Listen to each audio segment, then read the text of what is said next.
Hey, what's up guys, it's Theo from Fino Concept. So about a few years back when Nokia was unable to sell phones as they used to, they started moving to the Nokia Lumia, which was bought by Microsoft. And that also didn't really work out. Well, they've completely switched to Android devices and they have been releasing a couple of them. So luckily for me, I got my hand on the Nokia 2.4, yeah, I know, terrible name, to test it out, and here are my thoughts. How does it stack up against all of the Android devices already in the market? Well, let's find out then.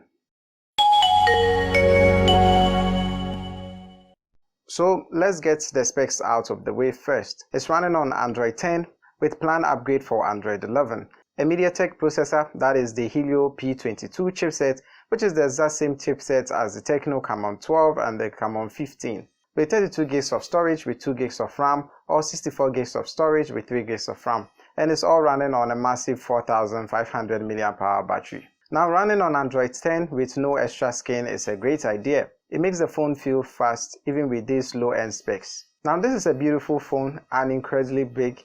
I know I have tiny hands and all, but just look at how big it is. Regardless, it still comes in just at 195 grams, on par with the iPhone 10. But unlike the iPhone, this is an all-plastic design which they call polycarbonate. And since they took their time giving this matte finish on the back, your hand shouldn't get any fingerprints on it. The front is a 60Hz IPS LCD screen like most budget phones, at 6.5 inches, 720 by 1600 pixels with an aspect ratio of 20 by 9. Now, a massive screen is good for gaming and watching videos, but the unfortunate thing is it doesn't get too bright with this one. And yeah, not because I have a dark wallpaper here, but the phone is really dark. And if that's not enough, it's also 2070 ppi density. So reading text on this is not going to be as sharp as you will get on a different device. At the bottom of the device is the microphone, the micro USB charging port, and a single firing speaker. There's also a 3.5mm headphone jack and a second microphone on the top for dual audio recording. Just for comparison, see how tiny the microphone is. Anyway, on the right are the volume rockers and the power button, yet they all feel the same. Unlike other devices, we change up the texture of the power button, which makes it a lot easier to find the volume lockers and the power button. With this, they all feel the same. On the left is the SIM tray for dual SIM and micro SD card, and a dedicated button for Google Assistant, which I'll talk about later. The back houses a dual camera setup and a dual LED flash, and a fingerprint sensor just beneath those. Oh yeah, they also provide this clear case in the box to come with the phone. It fits perfectly, and if you think it looks good on camera, you should see it in person. Speaking of cameras, it has two on the rear, a 30 megapixel main camera and a 2 megapixel depth sensor. Now, pictures on this look just as any budget phone will look, especially with the rear camera, and it is only one which is working, the 30 megapixel one. The rest is just used for creating this blurry background. And unfortunately, with this blurry background, the 2 megapixel depth sensor is not good enough. I felt everything was, how should I put it?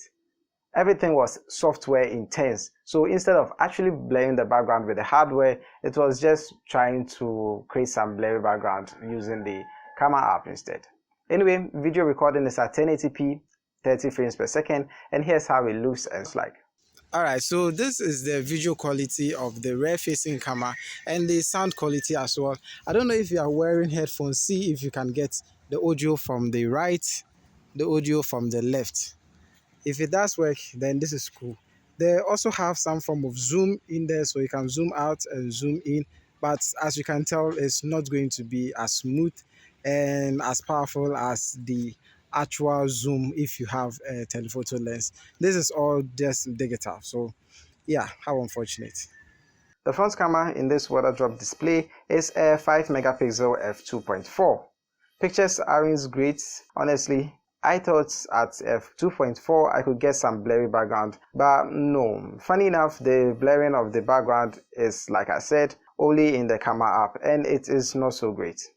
Alright, this is the video quality of the front facing camera and the sound as well. I wonder which kid is shouting over there.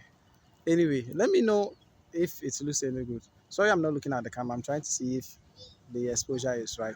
It looks okay. It looks okay. It looks okay. And yeah, in case you haven't noticed, there's no home button on this. So to access the home, the back or recent apps, you always have to rely on gestures. A swipe up for home, a swap and hold for recent buttons. And for the back gesture, which took me a whole day to figure out, you just swipe from the left or the right side of the phone, and that's just it. Now this is a good idea because if you are right-handed or left-handed, you can still access it on either side of the phone. Now remember the dedicated button on the left-hand side of the device which I spoke about. Well, it does just one thing. Well, actually, yeah, it does just one thing, and that's for opening the Google Assistant. So anywhere you are, regardless of which app is opened, pressing on that will access the Google Assistant. I feel this is necessary considering the fact that you have no home button to tap and hold to activate it. For security, besides the usual Android locks, are the fingerprints scanner and the face unlock. Okay, so I have said a lot about Techno devices and Infinix phones and why you should never ever trust the face unlock. Well, if you think that is worse, then definitely don't use the one on this one. Definitely don't. All jokes aside, it took about 4 seconds to register my face, which is alarming enough. And the fact that I was behind the camera and it still detected the camera as a face, I could only unlock while standing behind it. And because of that, anytime I had to unlock it, I have to be behind the camera or else it's not going to work. The fingerprint sensor on the back is just okay. It is not the fastest I've tested so far, and you definitely notice that it is slow. I mean, even the fingerprint sensor on my 3-year-old Infinix Hot 7 is still faster than this from last year. So you can imagine. And finally, for games on this processor is just okay as well. As long as you don't plan on playing super intensive games, you'll be fine. Unfortunately, with this screen resolution, you may not be able to play high resolution games, but I think that's what you paid for. So yeah, after hearing all of this, what is your decision? This phone costs 780 cedis, others are selling it for 800, and let me ask you, would you consider buying this one? If it was left to me, I would say skip this, not because it's the worst phone available out there, but I feel there are a lot of complaints about it. And because Nokia is not really so focused with the Android, I think they are missing out in a lot of places, unlike other devices which have been using Android since day one. So here are a couple of reasons why I wouldn't recommend this. The camera isn't that great, the display is terrible, there isn't enough nits of brightness, and I'm sure it will start running slow after a few months of usage. The only few things I can say are the huge battery life and screen size, which even with that the resolution is still low.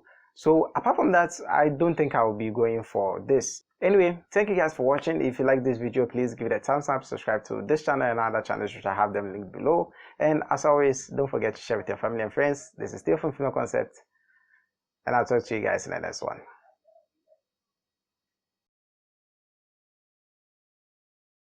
Hey, what's up guys, it's still from Fino Concept, and